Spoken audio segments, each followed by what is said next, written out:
Alright, I'm watching YouTube videos. I'm watching scary stories. So, like the paranormal events. I have a lot of paranormal events that happen in my life. Um, I got stuff that I don't want to talk about. But, so you gotta, like, really watch the integrity of these people and stuff like that. And I gotta watch myself too and hope I be good. But, one time I went to Hamundi, Colombia. I went to go to the finca in Hamundi. That's in the Valle de Cauca. And I fell asleep, and then somebody woke me up, and I got off the bus, and I was in the sugarcane plantation. It was huge, and I'd been walking the wrong way for like an hour. So an African Colombian man popped up out of nowhere. Like, he was like, "You gotta turn around, go the other way." So I get to the finca, an hour and 30 minutes later, walking, and it's all closed. I walk up to, like, where the horses are and the cows are. And it's like changed there, and they've got like a restaurant with, like, like a patio or whatever. And the restaurant, there's a chain around the outside door. The lock is a chain and a bolt lock around it. So I sit on the patio and I start crying. You know what I'm saying? Like, I really felt alone. You know what I'm saying? Stuff like that. In my life, stuff like that. And so many money. I started crying. I put my head down on the thing. I was crying because the place was closed. And all of a sudden, when you look inside the restaurant on the property, you know what I'm saying? All the tables were up on the bar and in the chairs. I mean, all the chairs were up on the tables. So I started crying. I could hear, like, all the glasses jingling, jingling like bells. Like, I look up, and this Colombian lady, she's like from the 1950s, comes out with steak and rice and stuff and Coca-Cola for me. All the chairs inside the restaurant where nobody was in there, they were all down. She was smiling at me. They were smiling at me, like, Spanish looking lady, Colombian looking, didn't look like an African, Colombian, like a Spanish Colombian, dark hair, curly eyes, and she had on an outfit from like the 1950s. When I met Angela, you know what I'm saying, it was like I felt really good, you know what I'm saying, because I'm saying, like, I went through a time where, I stopped talking and stuff like that, and felt really good and stuff like that, and saying, like, I was trying to follow her around everywhere she went, like inside the hotel or whatever, and saying, like, I was following her, and I got to my room and I just collapsed, and I was trying to get up, but something was holding me down, and then I seen like a rainbow pass my room, and I heard these bells, and then, like, all of a sudden I could get up. I've been trying to get up for a long time, like, and her brother came and picked her up and took her home. When she got to her house, her grandma said, "Go back and spend some time with me." Like, that was weird. Her grandma knew me before she ever really seen me. Another time, a man from a picture, saying he was a police officer a long time ago, saying he was on a picture at somebody's house that I love or whatever, and back in the day in his uniform. And one day, you know what I'm saying, like, it's crazy, like, police, like, stopped me, and, they're, like, being mean, and, like, he just came out of nowhere, like, you know what I'm saying, like, it was crazy, like, all this other stuff, you know what I'm saying. Another time I got lost in Virginia, saying I was in the Navy. This African slave woman just came out of the plantation and told me the direction. I looked down and tried to tell her thank you. She was already gone. Then later on, every time I got lost, the same dude popped up in the corner and needed a ride back to the base. Every time I got lost after that, he just came out of nowhere, wherever I was, stayed in the corner, like, say. And he always needed a ride back to the base. Every time I got lost, he just popped up out of nowhere. What else? This is something I don't want to say. I try not to say. but I'm gonna say it. All right. When I grew up in California, there was no place in the world where there was more missing children. Okay, I told somebody this story because she ended up being able to hear kids and stuff. You know what I'm saying, like that. So when I was a little kid, I was in my house asleep, and somebody broke a stick across my eyes, and they beat the hell out of me. Beat me so bad I was dying. And then I left my house and I like fall out in the rain. You know what I'm saying, like that. Saying it's like 12 o'clock. I'm like a little kid. You know what I'm saying, and they just beat the hell out of me. And you know what I'm saying, like they got to, like those are real child murderers. And so like for a heck of years, every time I felt I was alone, like I'd be in the bed by myself, and then you get to see these little footprints. I mean, these little handprints from little kids pushing down. They always push down on the bed. They always go like that. Then they run across the bed. I have so many. Saying like when I went to the Navy, this lady prayed for me all day. She could see the story I just told you. This lady on the bus, I was on my way to Richmond, California, told me everything that happened, and she prayed for me. And the next day, like I was on the BART in Richmond, and these old African ladies who look like ancient Egyptians said, "Didn't you tell God you was gonna do something? You better make your deal with God right." I ended up going to go get an ID and got sent to the Navy. Saying like, and got blessed. You know what I'm saying? I got blessed so many times. A lot of times, a long time ago, like a lot of times I went to Columbia. The same old lady was on the bus. I'm on the plane with me, going in there and coming back. And then sometimes when I got lost and was like going out adventuring because the Colombians gave me wrong directions, I asked my friend for directions to a pineapple field, and she gave me directions to something else. You know what I'm saying? The old lady was there too. When I fell asleep on somebody's porch, came out, she was there. Saying like just so many times, saying like there was this one guy. Saying when people took me from my house a long time ago, and then I'm being a little kid and traveling all over the United States and Mexico or whatever. Saying I always seen him. And the first thing he told me was like, there was 2 trees in the Garden of Eden. You know what I'm saying? One was a tree of knowledge and one was a tree of life.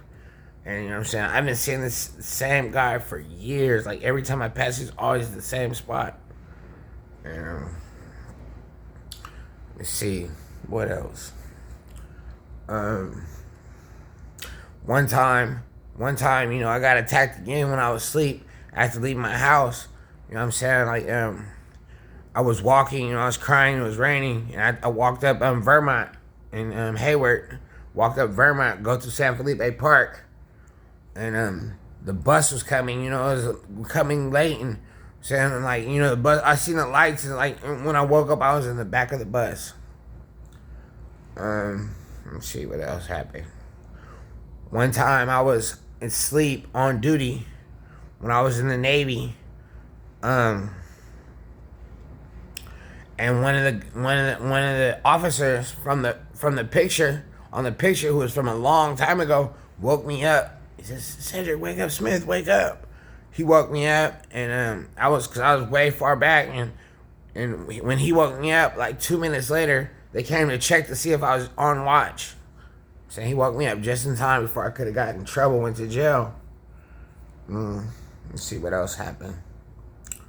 All type of stuff, dude. I remember being a little kid, growing up in California. I could hear the wind singing my name, Cedric, Cedric. Like that's what it used to sound like to me, Cedric. Like I was walking home, like it'd be so scary looking sometimes, even in Hayward or Tulare, just like terrifying at my house. And so that's why I was with my friends around me. I never liked my friends to leave my house. You know what I'm saying? So I try to get rich. So, you know what I'm saying? Like, trying to want to get rich, so you can help the people you love and your friends and everything be safe. You know what I'm saying? Most likely, you know what I'm saying, have somebody love you, something like that, whatever. But, man, I don't like being the only cool ghost that I seen at the school was at Hayward High. And I don't even want to be there by myself. Like when I was little, like this is like all the stuff that I seen, like that. I don't like being in school hallways by myself, or churches by myself at nighttime. Nothing like that. So, and it's sad because like I'm saying, I'm about to have to get a house. You know what I'm saying, by myself. Saying be in a house by yourself. So I gotta get some type of protection. And I know Jesus is good too, but sometimes when you say Jesus, like everybody thinks that the name of Jesus will save you from evil spirits just by saying Jesus. It should, but sometimes that might actually make the spirits matter. People never seen stuff like that because I lived in Oakland on 96, you know what I'm saying, on 96th Avenue. It was like, you couldn't take a footstep where somebody hadn't been murdered. You couldn't even climb up the back tree. Couldn't even climb up the tree. You know what I'm saying? And stuff like that. Backyard, it's probably a woman buried back there. So, man, dude, this lady used to be throwing shit all around when I'd be in the house by myself. So I said, Jesus, she just get madder, and start being meaner to me. I said, I'm going to tell my great-grandmother Floyd. And she'd leave me alone. And I just stay under the covers all night or running around the corner. Said something scared me. You know what I'm saying? Let me spend the night here. I'm telling you, man. Shoot. I've been helped so many times. And, I've seen angels. I've seen lightning turn into an angel in El Paso, Texas. Big ass angel. Then I walked around the corner and found a card that said Saint Michael, the Archangel of Protection. I was like, oh, that must be who I thought. Oh, that angel I just seen. I thought it was Gabriel, but I don't know. Since I found the card, it might have been Michael.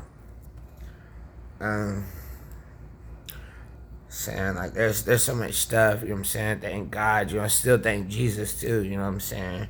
Me, you know what I'm saying? Like, like to me, I'm African, you know what I'm saying? And, how they say like Europeans or Arabic people, and we're just West Africans. They can trace our blood to West Africa and Sub-Saharan Africa. I think some of my ancestors were in Egypt too a long time ago, saying like, man, like, I get my blood tested like Nigerian and all that other stuff. I'm pretty sure my ancestors were all over Africa, and saying they probably a long time ago just went somewhere else, just like going from California to New York. I was born in Mississippi. Saying I grew up in California. I've been in New York multiple times. Saying so it's like I just understand. Saying like why didn't what stopped just like something that stopped the black people from crossing the forest, because that's crazy, because like South Africa is like forest or jungle, but it's still hot, right? And you got the Nile rivers. I mean the river in Nigeria is the biggest river in Africa, I think. But like, you know what I'm saying, like with all those trees, and the black people from Africa, or whatever the name of that continent was or whatever, saying they're really black, but they're like jungle people with all these huge trees to give them shade.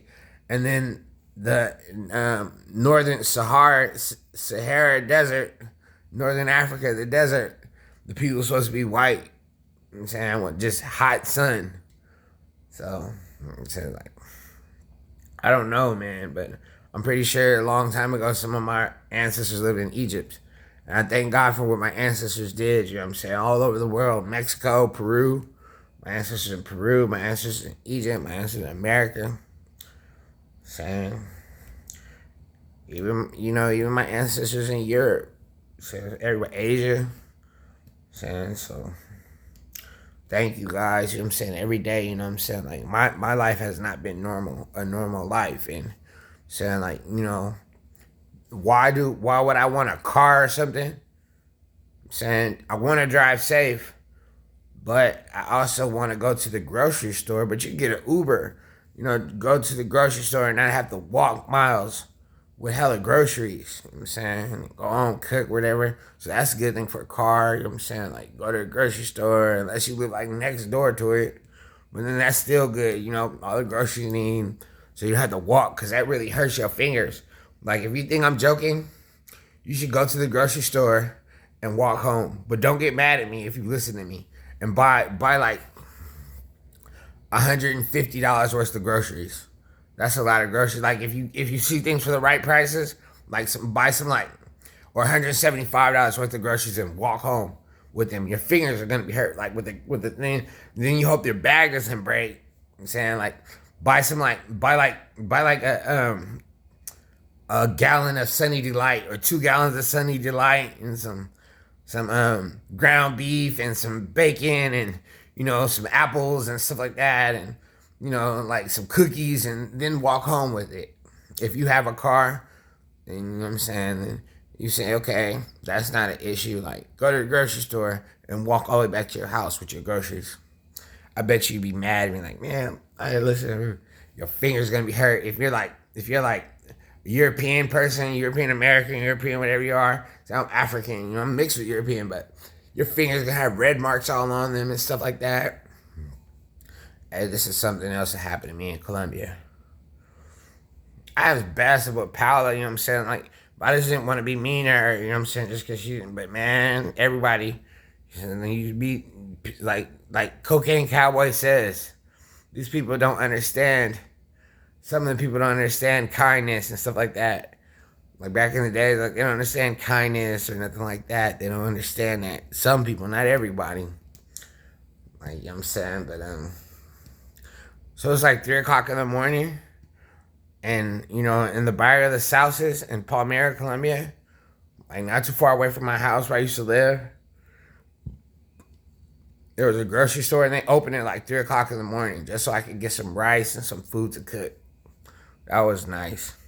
And then another thing is, like, you know, like how I've been helped so much and, you know, like learning so much. Like, okay, I would leave the house sometimes like at 3 o'clock in the morning and the bus would still come pick me up. Like, okay, what time did those buses stop running? So that's another strange thing. I'd leave and go to the bus stop and then they just come and pick me up.